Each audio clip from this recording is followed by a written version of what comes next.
So welcome everyone. I'm Louis Mehl-Madrona. Welcome to our conference and also welcome to the Howling Coyote podcast, which will keep broadcasting these conference presentations for quite a while. And I'm honored today, to have Juan Rodriguez from the University of New Brunswick. And Juan, I'm mispronouncing already. That's perfect. Juan has an interest in two-eyed seeing, which we all share. And so I'm going to invite him to introduce himself and his work and to share with us.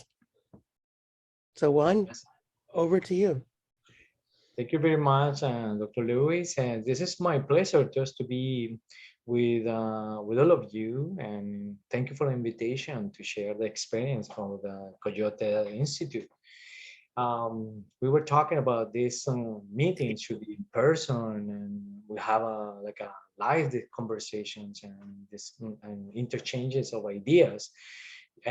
But for now, we just deal with what COVID led us to do it. So then we just push the technology a little bit and try to get um, things done.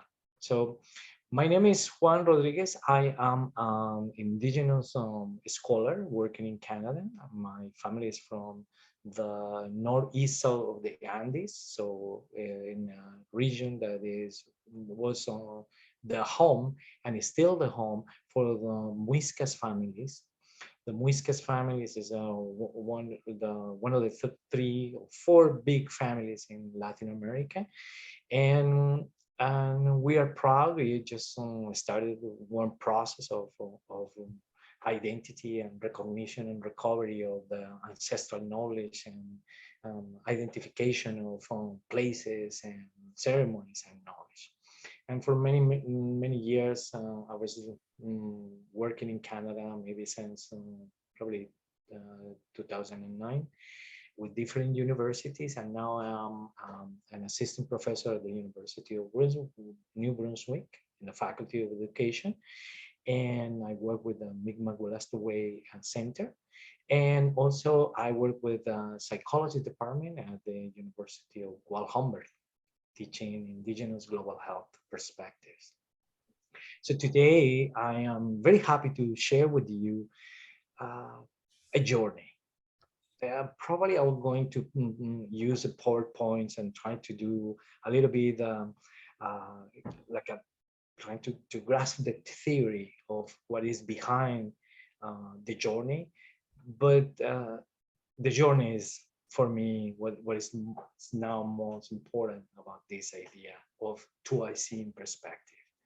So is my journey started working with mental health with indigenous families in South America, and evolved through different meetings and connection with the scholars in Canada and in Australia and in New Zealand and in the US about how to create different ways to connect with people who are just suffering from cancer from the beginning, or homeless, or um, anxiety, or any other stress, or any other issues, also, for example, intergenerational trauma. So the journey involves many people, many people, the majority of elders. Of course, the first is our beloved and the person who I consider my source of illumination, that is Elder Albert Marshall, and many elders from Anishinaabe, from elders from Wabanaki Federation or Wabanaki territories. So, and elders outside of Canada, outside of America, and the elder of my family, so my mother and my father. So this is a journey that I call relatuhedron. That is I have to create this word because what I was experiencing in the process of helping communities, by the community, very close to the community, uh, pushed me to one place where I was not able to use practically any of my psychology, any of my psychological training or skills or abilities.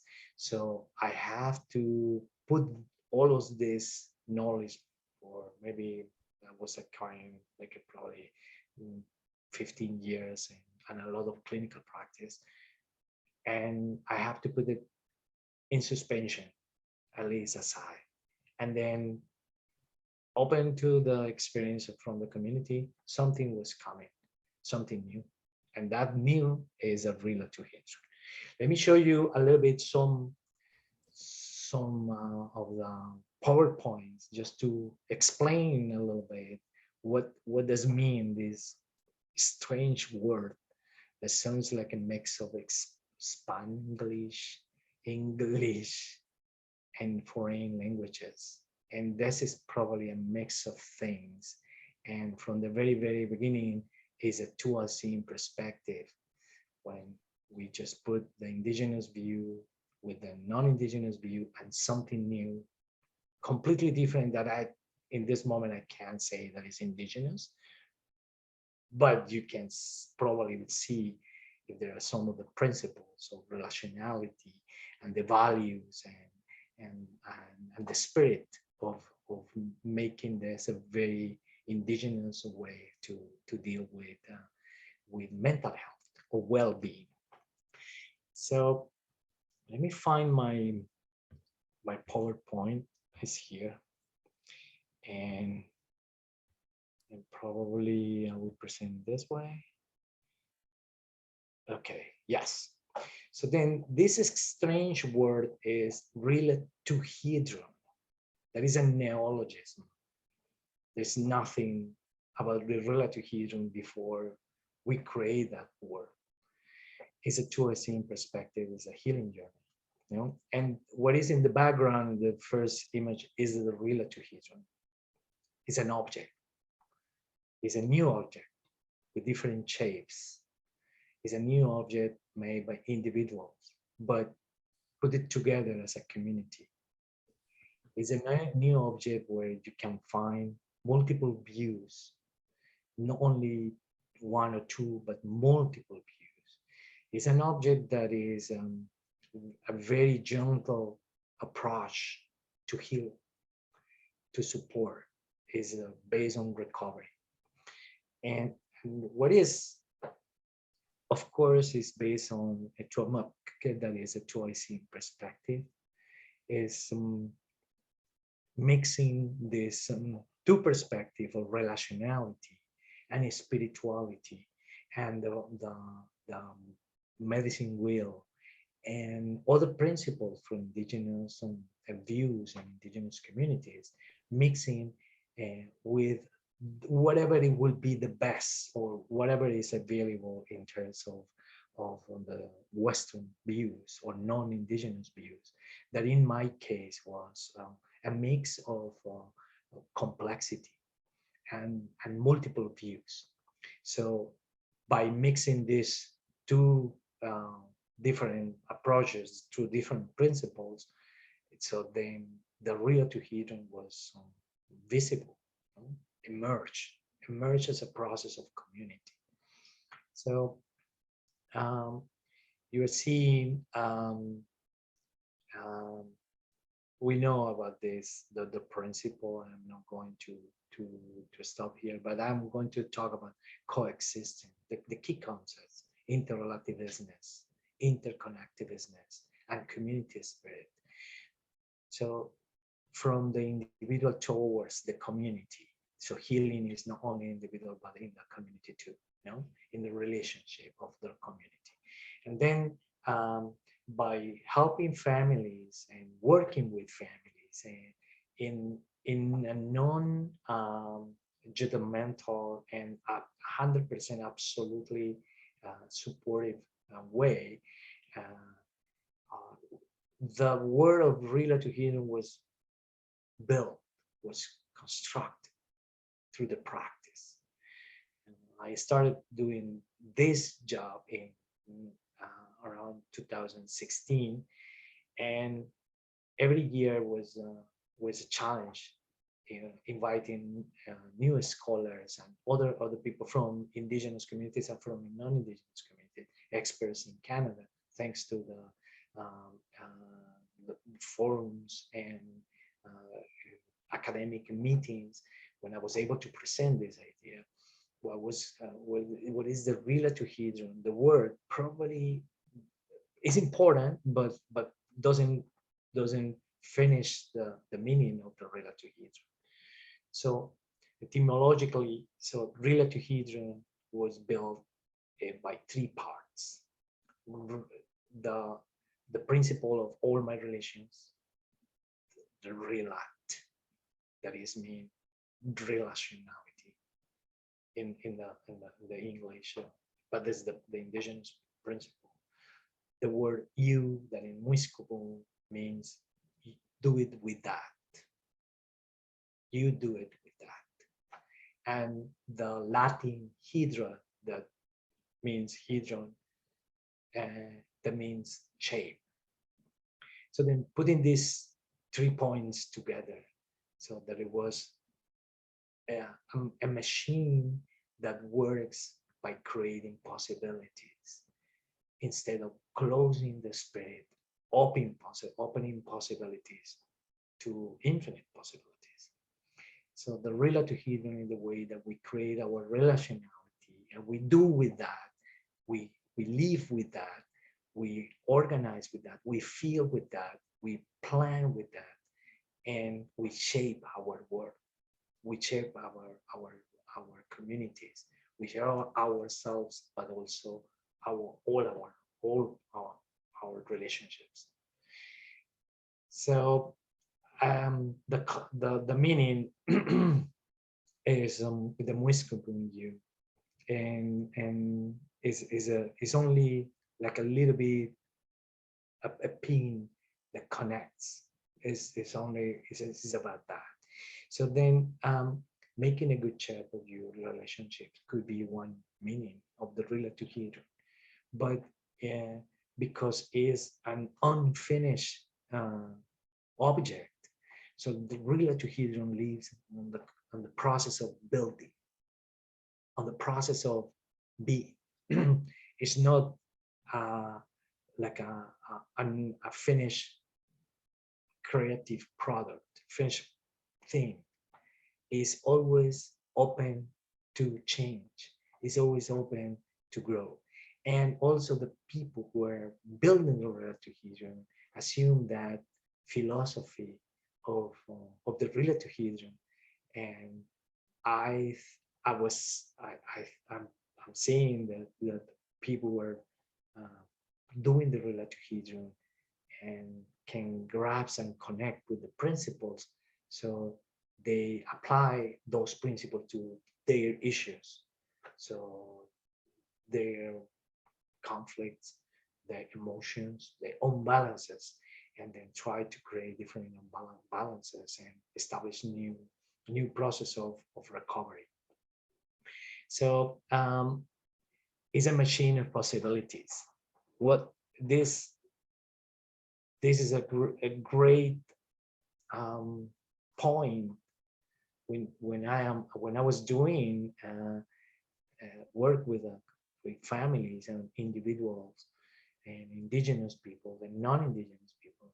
So, for example, when I was working with child welfare in Toronto, so it was necessary to create a magic solution that at the same time open alternatives for a terrible situation with all socio-mental and biological determinants of failure or harms, of risk, of whatever you can imagine in the worst situation. It was necessary just to have something that allows people to believe on themselves by believing that things can be different.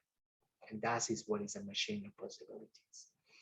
So when people are working with the relatuhedron, they create their own machine of possibilities based on their own hopes, their own restrictions, their own pain, their own history, their own suffering, but also with the good things, and change that process depending on whatever they want to change, and they realize that they will be able to change by sharing with others the same process.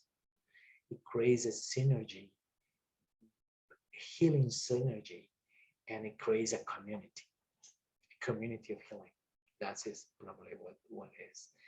So then is the machine, the relatuhedron is knowledge, is representation, is art, is based on those triangles, this kind of weird new object shape that is built by people who are in the process of doing the,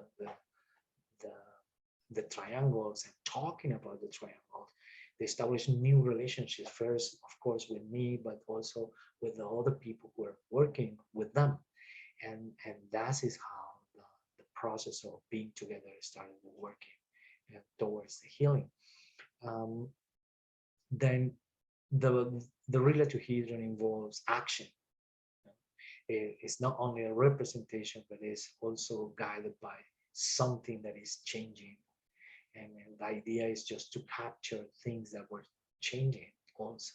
So then participants can create one triangle in one specific moment, and then they decide that they want to change the triangle, and they can create a second or third or as many triangles that they want.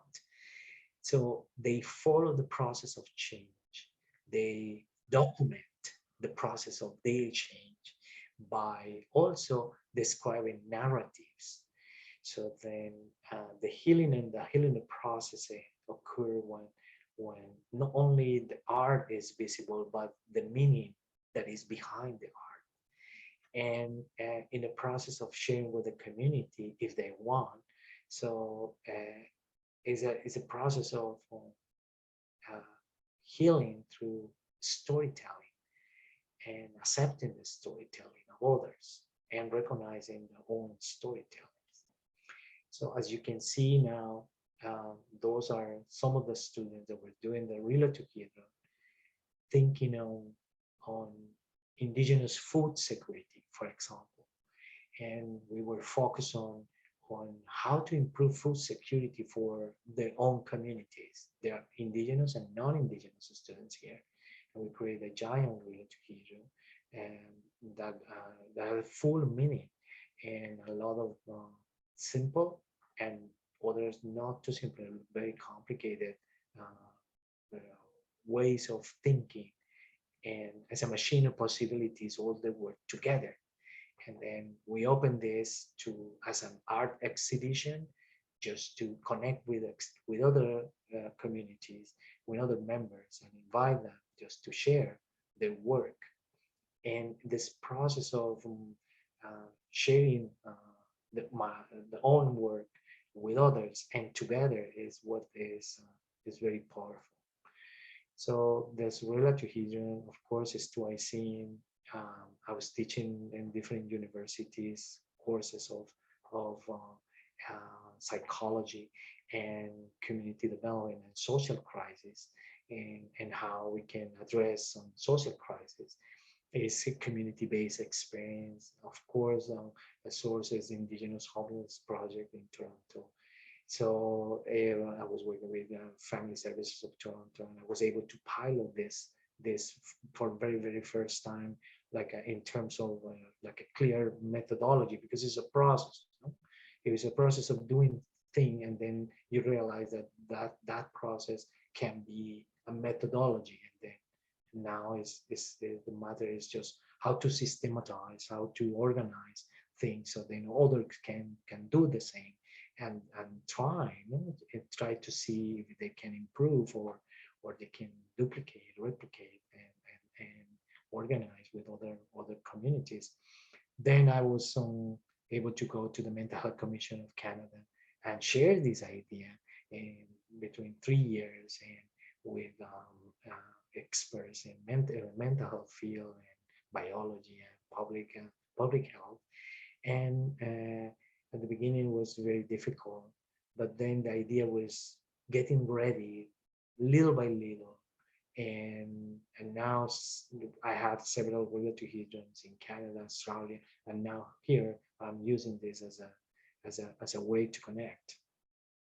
So as a 2IC perspective, we know about the indigenous perspective of healing and the connection with the medicine wheel and how we unbalance. So, but also I added a little bit the idea of artificial grammars.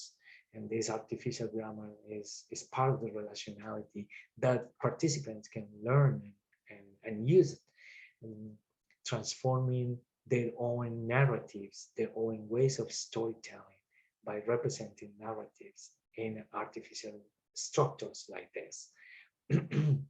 So this is more or less what the relatuhedron will be theoretically, but in reality, the relatuhedron can assume any shape.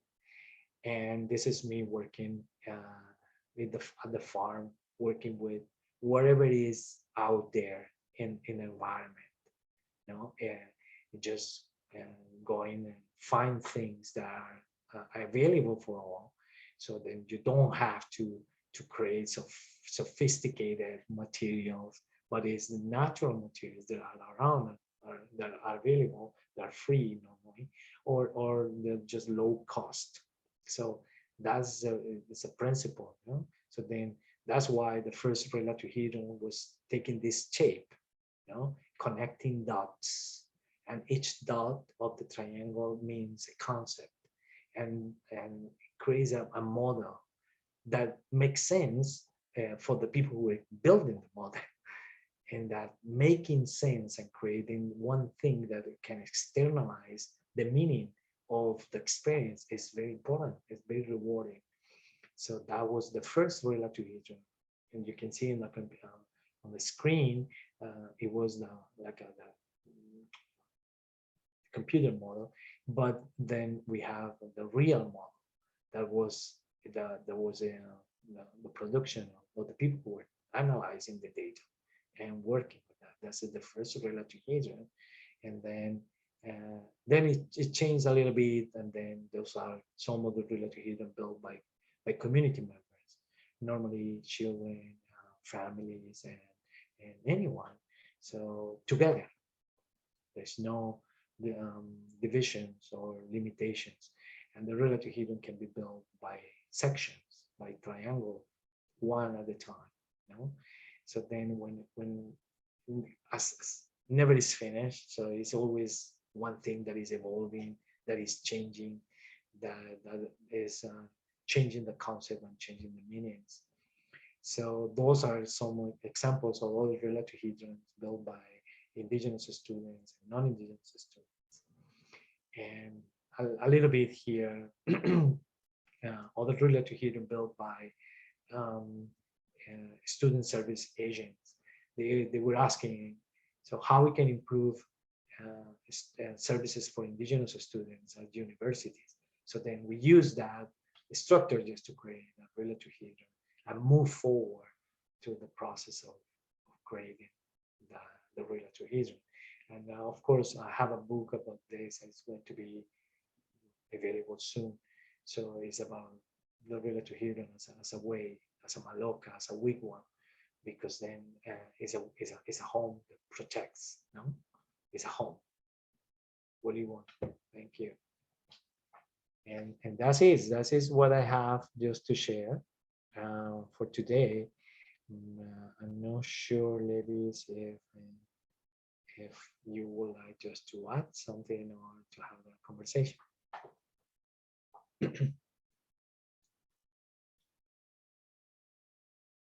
I can hear you. Probably you are mute. Yes, I put myself on mute. Yeah. It made me think about, I wondered if it's possible um, to send us instructions for how to assemble such a relatohedron, that perhaps we could put some art students to work making some of these for the conference and for ourselves and each other. Yes, yes, definitely. I have a web page, and we can create a like a, even a virtual one where all all participants can create a triangle, and then we put together in a virtual model and see what meanings are being shared, what construction, what possibility we have. No, that would be one. Mhm. And if you want to do that, it would be possible. Or we can have we have one in I think it was in New Mexico for a conference, and it was a course. It was a workshop, and in the workshop, at the same time, I was explaining the methodology because it's a little bit tricky. But once you experience, so you have the idea already. So then you are able to absorb the principle of the idea, and then you are free to transform. And that's the power of this, because is an open is an open concept, but you need to find out first the 2IC perspective and really what does it mean, and Mhm. embrace relationality, and then just jump, and then you can jump anywhere. Yeah, I think it would be really fun um, if we could, if we play with this before the conference. And I'm co-teaching a class here in arts and medical humanities at the Okay. University of Maine. And um, I thought, wow, we could play with this in class Yeah. and we could see what we could produce. So on your website, one can make a virtual Not related hedron. yet. Let me. Well, I don't have the website right now, but probably I would be just give me 1 second. Or I can share the link for the website. So Yeah, that would be great. and and definitely I would love to. So then it would be very easy for me. I can't find it here right now, but I would be able, for example, to connect with you with your students and explain and show little by little the process and the final product. What could be the final product, and then in somehow we can create the structure, and they can produce the triangles, and then we can attach the triangles, and it could be on the medicine or the building. So I am going to build one on November, so then we can build this one there with the conference or with your students. That would be wonderful too. Can Yeah. you? Yeah, that would be great, because for the students, my students there was on public health, so and they were able to deal with a lot of stereotypes that Mhm. taking them a little bit, they were making them insecure when they were working with indigenous communities. So then they faced that, and there was plenty of the process of a little bit knowing ourselves. That's a process. Mhm. So then in terms of we can put a little bit of theory, psychological theory here, yeah, and then make this create an explanation of what this thing is working, yes, Mhm. or what could work. We can put now if you add narrative medicine. Narrative medicine is very strong. It's very similar to what I'm doing, very close. Of course, it's just only with words, and they use a little bit of art, but it could be one line that explain why this is important, because it's a healing source, mine is based on the community, and then the idea that uh, one person is an individual, but together we can create a community. And of course, if whatever it would be the name, the new name, so it could be a different name. So community of learning, community of healing, community of whatever name of the community. So that is the result. That is the powerful, or the power of 2IC perspective from my view, is that put you in a position that you can jump, that you can create. It's a machine, and that is why I am not saying anything different than Albert, but I am using different tools. Right, right.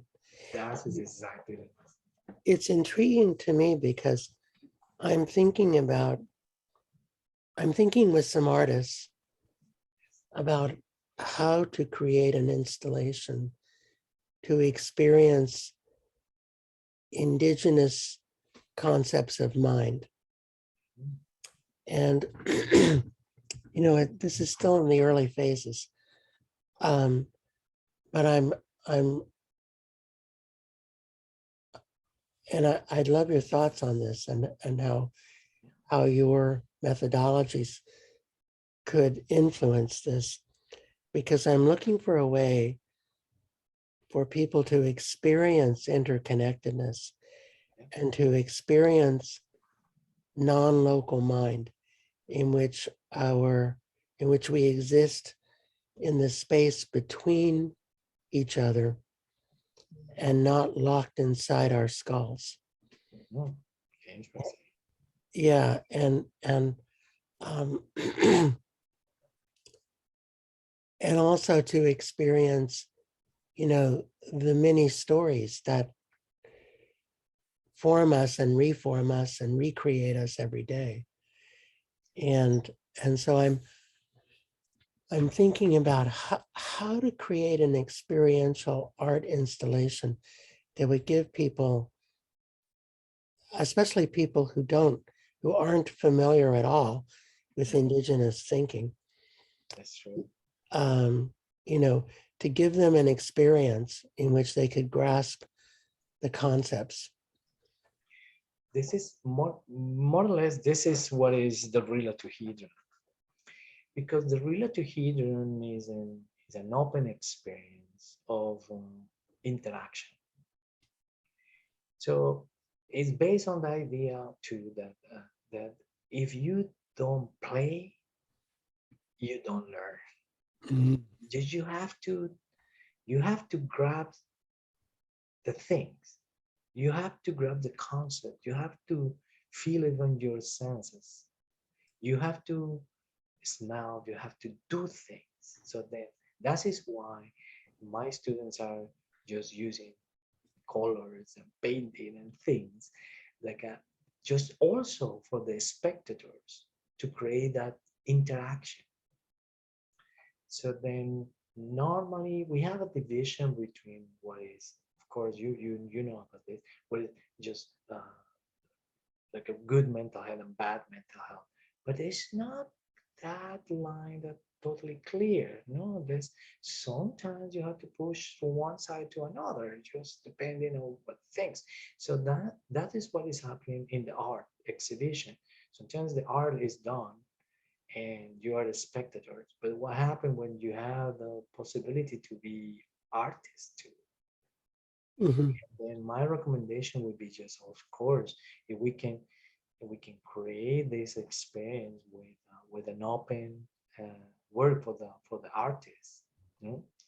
Because it probably would be not respectful just to us an artist to produce something in a triangle. No, there would be like a 1 second. What? So when I use the triangle because there are many reasons. The triangle, everything in this universe can be described by triangles. Anything using this the theory of algorithms, you can describe any object if you use triangles, big or small, small, small, small as you can. No, so then the triangle is a very interesting figure. So of course we in indigenous world we use the circles, and all indigenous communities around the world are based on creating many things in circles. But when we were doing this job, we realized that when you have the teepee and many of the constructions of indigenous people were creating triangles without saying that it's a triangle. It's kind of like a shape that was a result of the interaction of poles, for example. You see the triangle Mhm. in a teepee, for example. And that's why that was the teaching of one of the elders, the Micmac, the elders intern to. They're saying, "Hey, this looks like a this is look like a wigwam." Mm. And didn't Bucky Fuller's dodecahedron, wasn't it formed of triangles? Yes, all these kind of hedrons are based on angles and on lines. No, what is all is another level. They have this relative hedrons are not many levels. Another level of meaning is about the amplitude. Amplitude is a new object created by the theoretical physicists.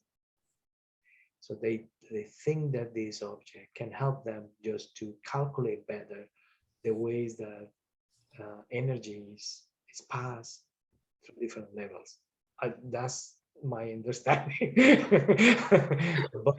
But what I was intrigued is about how you can create a new object.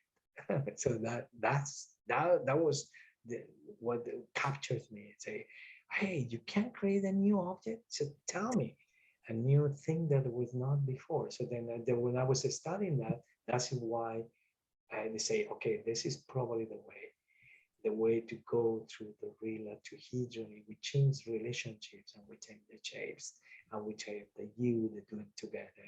We put the twice in perspective in this amazing thing. So then we have now that's probably at the epistemological level, no? I mean, but it has different levels, like a practical level, like a healing process or healing level, and other layers that you can squeeze a little bit the idea of the relative healer. I wanted to show you a shape that a friend of ours created. And it turned out to be something really important mathematically that I don't understand. Oh, wonderful. Yeah, she called it the flying rainbow lasagna. This is amazing. I love it. Yeah, but you notice it, oh, it went away. Let's see what happened to Yeah. it. Let me bring it back. It has triangles at the top and the Yes. bottom. Yeah. Here, So let's see. probably in the other tab, in the first tab, exactly that. Yeah. Yeah, and maybe triangles within triangles, like nested triangles. And um, our friend was This is amazing. invited. Yeah, she was invited to a math conference because it turned out that they'd been looking for this shape and no one had been able to make it. This is more or less what is the idea of triangle. But Yeah, here I can see a lot of the chords and the complexities, no, that we were talking about. right. So here probably the main idea is just, of course, the chords and waves, no, the waves that. Mm-hmm. So Mm-hmm. mine is in the relatohedron. So we have a flat surface. So you can see, for example, here there is a core, like a rose, like a, one of the parts of a flower. No, you can see it. And mine is um, an idealization of that surface. So instead of being curved, it's flat but full of triangles that make the curve. That's the explanation. It's kind of like dividing the surface in very small triangles. I love that flying the rainbow lasagna.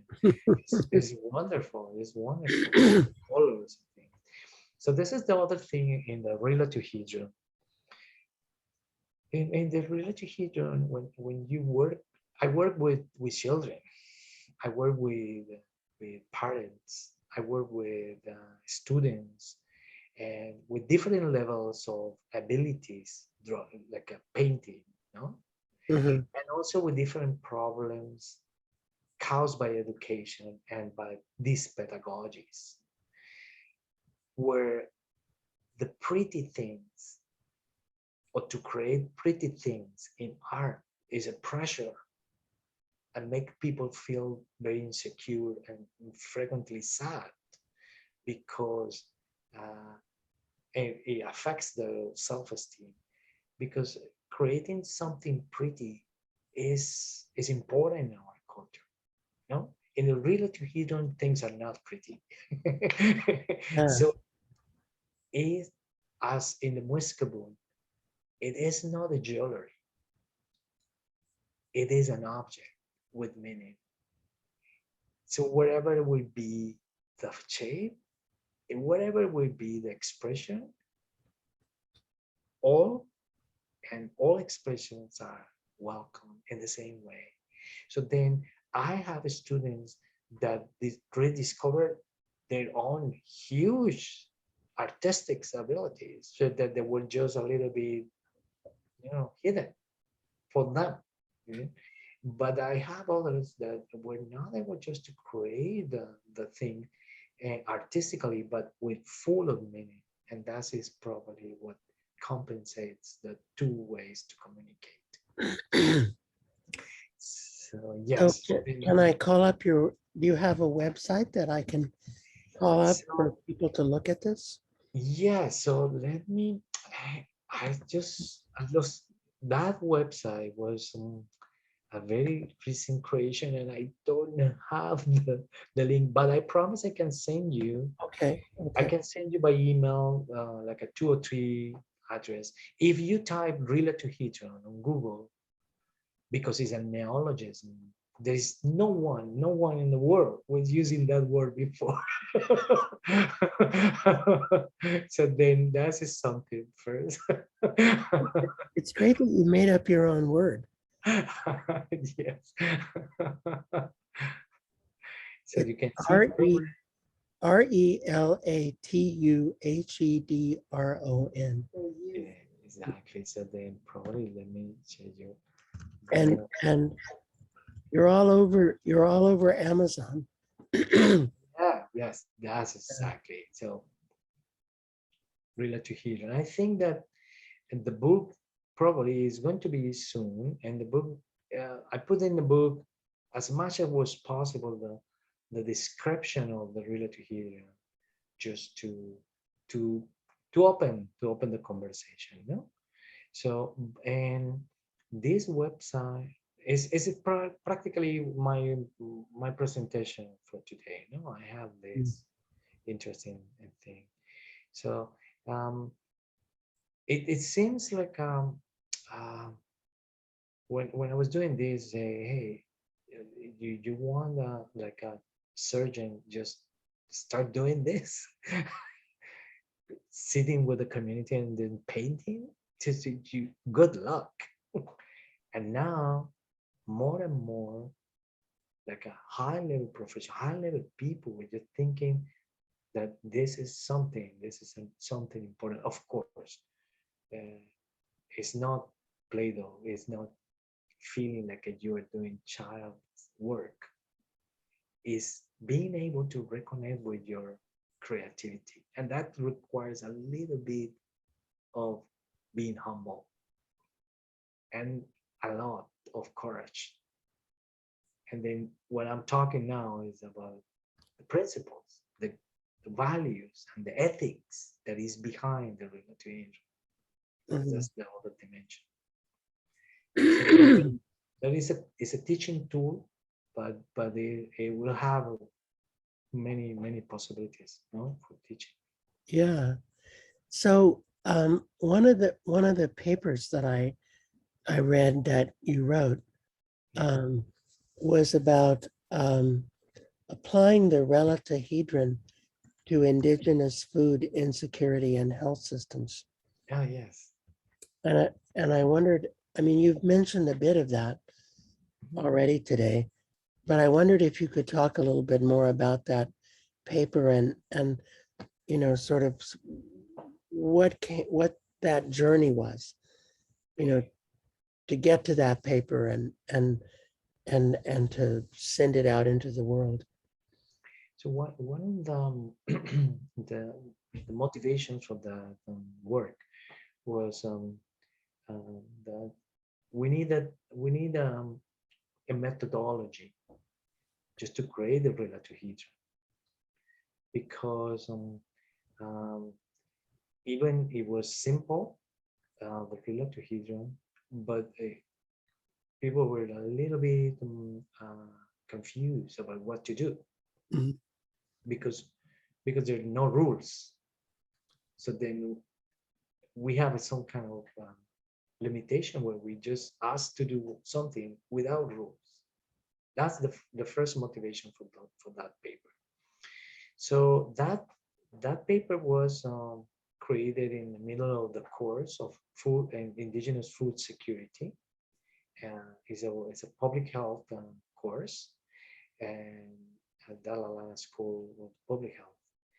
And I use it with my students in my class mainly. So that paper also involves another very interesting concept in the relatohedron, that is the laboratory of social crisis.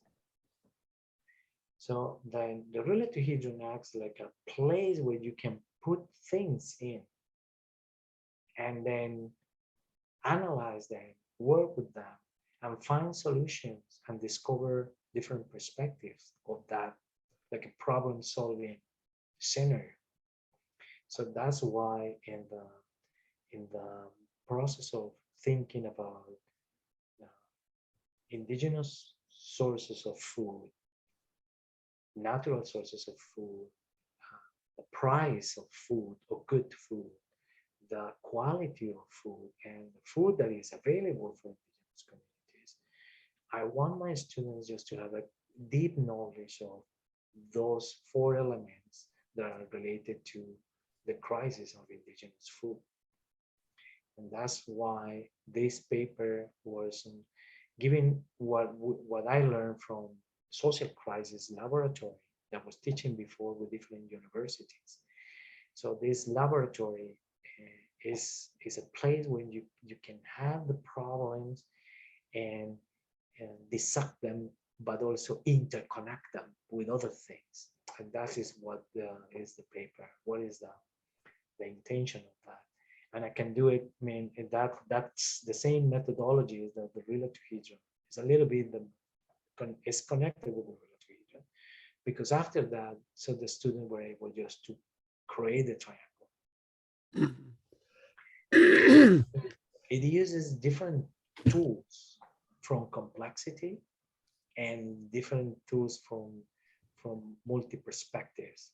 That is also the two unseen perspective there involved with helping and putting the view of indigenous people about sources, natural sources of food, and for example, the problematics of the money or the cost of the food, and also seeing what is going on with the chain of food production and the price and this kind of things. At the same time, seeing the two sides of the coin, and seeing that there probably could be more sides of the coin. And I'm really intrigued by your paper on rhizomes also. Yeah.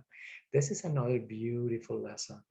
Through that, let me explain a little bit. So when I was working with the families and Whiskers families with cancer, so then in one moment we arrived to have uh, six couples, and we were collecting coffee from the plants, you know, Mm. and then sometimes that and that experience create the rhizomatic connection with the relatuhedron. Let me explain how. Probably it's because when you are doing this task, you can be yourself with the plant, and then you are collecting the beans, but at the same time, the plant is showing you that you can do few things and showing things moving, combination of things that are happening to you when you are collecting, and we are present in the moment of collecting the beans. You're not thinking in anything else. You're not thinking that this is a job. You are being there, connecting with the plant. And that phenomenological attachment to the now, to the present, create the idea of the rhizomatic process that evolves in something that what is rhizomatic is simply that we consider that normally we can grow in only one direction, vertical, you know? And the only time that we see growth change is because it's changing vertical. But sometimes as a rhizome, sometimes the growing is horizontal. You can't see it, it's underneath. And then as a strawberry plant, then the strawberry plant works than that the same similar thing, no? And then the Yeah, strawberry plant can just rise, and then one plant can just be connected with many other plants. And is also connected with two-I-seen perspective about how trees are creating a network underneath and hugging each other. I just wanted to show people your Yes, poster, I think. thank you. Yeah. Yes. So then this is exactly what we have, a combination of Aboriginal and non-Aboriginal ways to grow. So then normally in the Western perspective of growth, so you have forwards and backwards, and then sometimes you have a process when you just not change, you know. But from the indigenous view, it's change is part of your life, and then you're always changing, but probably in the ways that you don't know. And then that is what this like destroys the trap of pain or being condemned to suffering by destroying the frames that put people into suffering, and then not allowing them to see different ways to change. And that the little bit configuration is also connected with something that is not in this analysis, but is in the way that the working probably in the book is a little bit about the uh, uh, the trees that the mangrove trees. Mm. And the mangrove tree is a two-I-seen perspective. So then part of my work and the work of the relatuhedron is to follow nature and see how, what we can learn from nature, from the coffee beans, from the plant that is moving and teaching us different things for being present and being connected, from the rhizome and observing the rhizomes and creating analogies with your life and your problems and your pain and your suffering, and how you would like to move forward from different directions. And also from the mangroves. The mangroves are in between, and being in between means that between salty and sweet waters, and they're the unique organisms that can live in between salty and sweet waters. but at the same time, with the roots, so they protect a very rich ecosystem. And that's one of the very interesting ways to see uh, to a scene perspective. So when you can open two perspectives and put together to work different perspective, what you're doing is being a mangrove. You what you're doing is just creating roots that are going to protect people inside the mangrove, that are, people are practicing to a same perspective. That's really cool. And it made me think about, we at the University of Maine, we partially exist in a program called Intermedia. And the whole notion of intermedia is not multimedia, but in a sense, synthetic media, that you create something new through the, I'm not sure what the word is, sort of syncretic totalization of the media in which you're working. And it's a whole, it's not layered. It's something more complex. It's not just a layering of media, but it's a new media, it's an intermedia.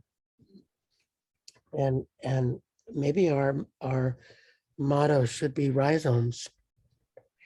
I have another concept that probably can help this. So this is about hybridity. Mm. So then when you use hybridity for different medias, so of course you will be able to probably recognize a little bit the traces of one gender or one style or one technology or one into another. No? You can see the hybrid thing. And then sometimes they're very close to one side, or sometimes it's totally something totally different, no, in between. But studying and working with the indigenous communities in the Caribbean, they I figure out there is another possibility, and is they create by the influence of colonization from many different countries simultaneously, chaotic. So one day in the morning they would be colonized by French. In the afternoon they would colonize it by Portugal, and then Spain, and then England, and then the next day were totally different during many years. So then they design that from this richness, this kind of like a very very important sources of cultures and knowledge. So they create um, a creative mixture that is completely different of to anything. But it's not. It is a whole languages and symbologies. So then it probably it could be added a little bit to the conversation, no? So then this is like the experience of community, no? Yeah. And if you think about is the experience of growing, resolving the in mental health, if you put exactly the same idea in mental health, so there's something that is with you, and then you need to create something for your life and come up with something different. So that is exactly the intermediate in other level. So rhizomes is a very powerful idea. So then we talk about rhizomatic learning. We talk about rhizomes in probably in philosophy. No, philosophy rhizomes are very very interesting. So there's a conversation there about what does it mean for society to be based on rhizomes. Imagine. Yeah, I love it. I think, you know,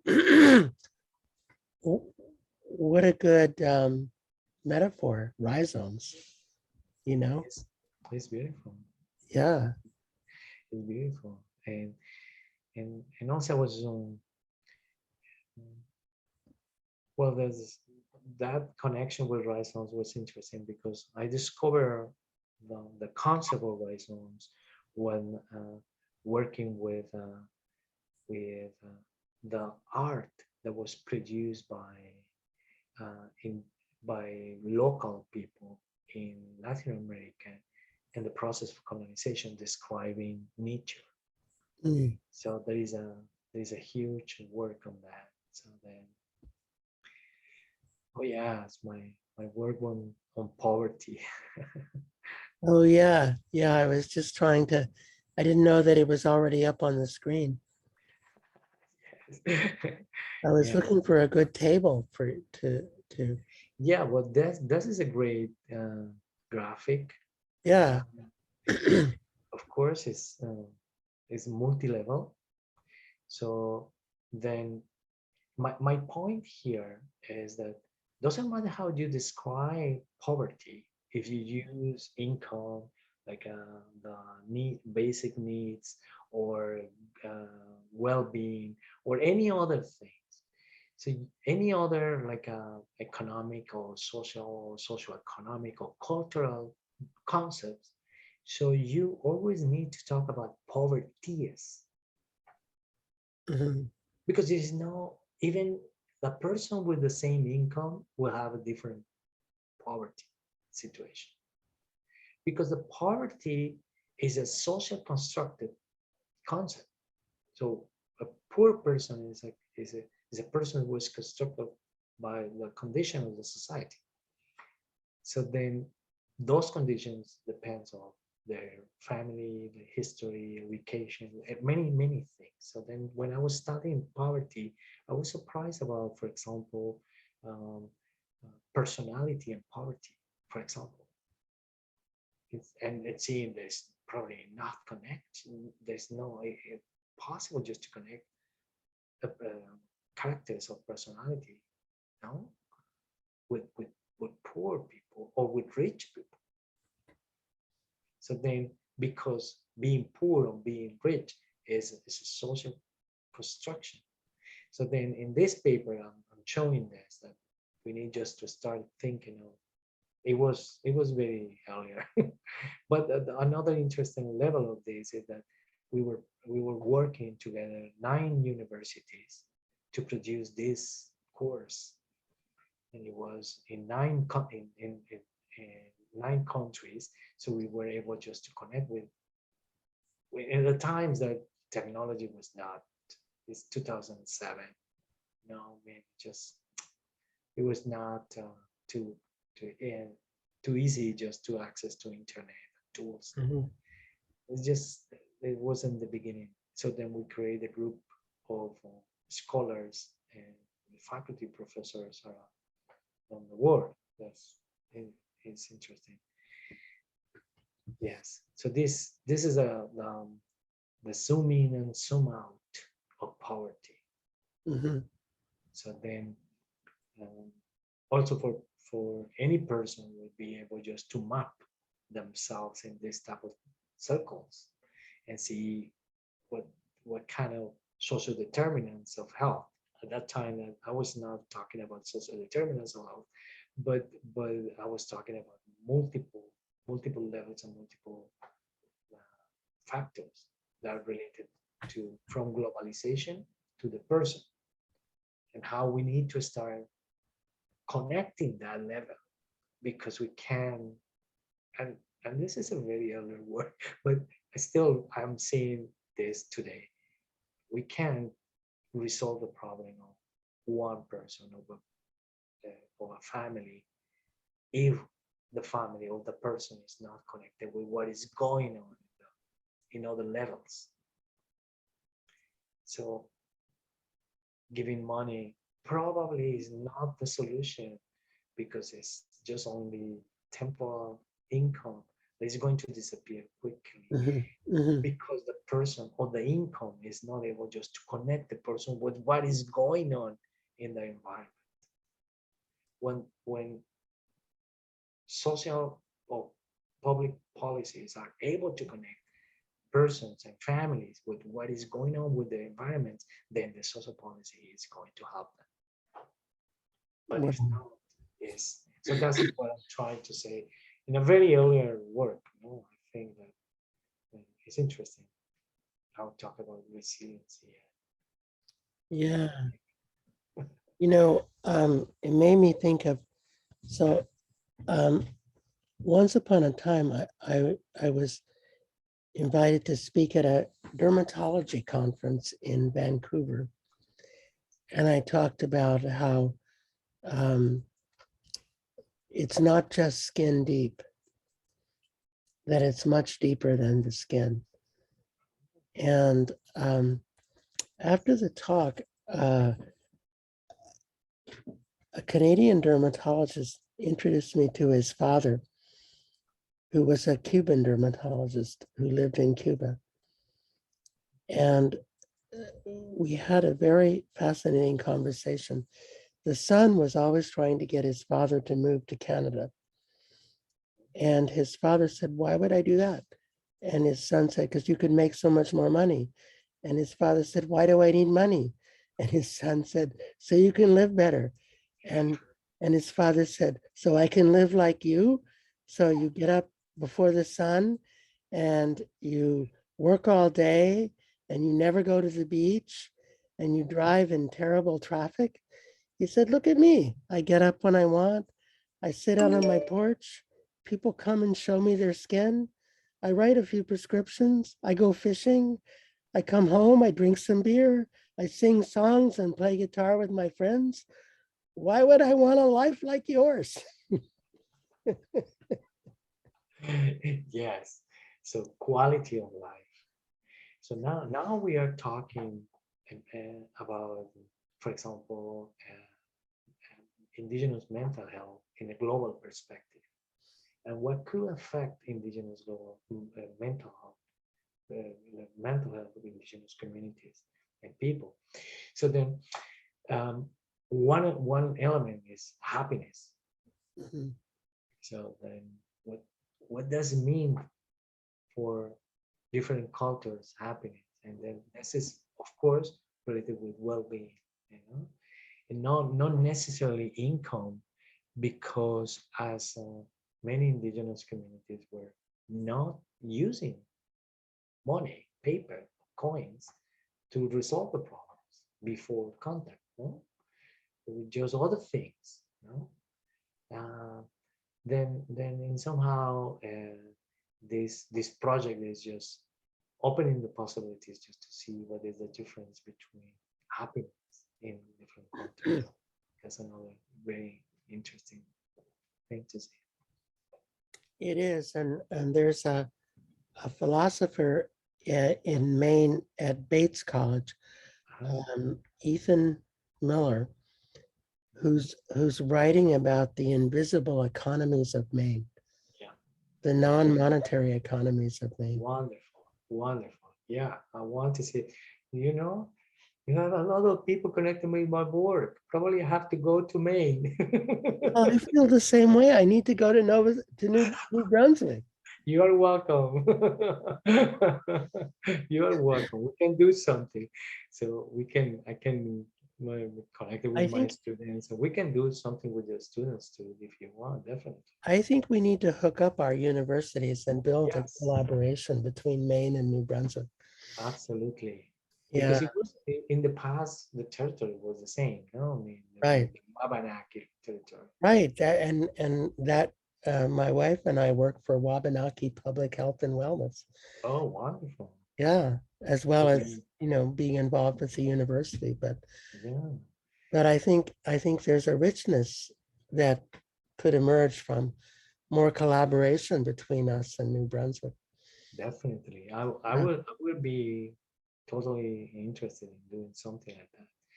So also because, so I only can imagine, for example, like one analysis or like one relatuhedron, new things made by Maine or in Maine, and talking about, for example, one problem and the same problem, but with indigenous and non-indigenous students in New Brunswick and sharing, interchanging.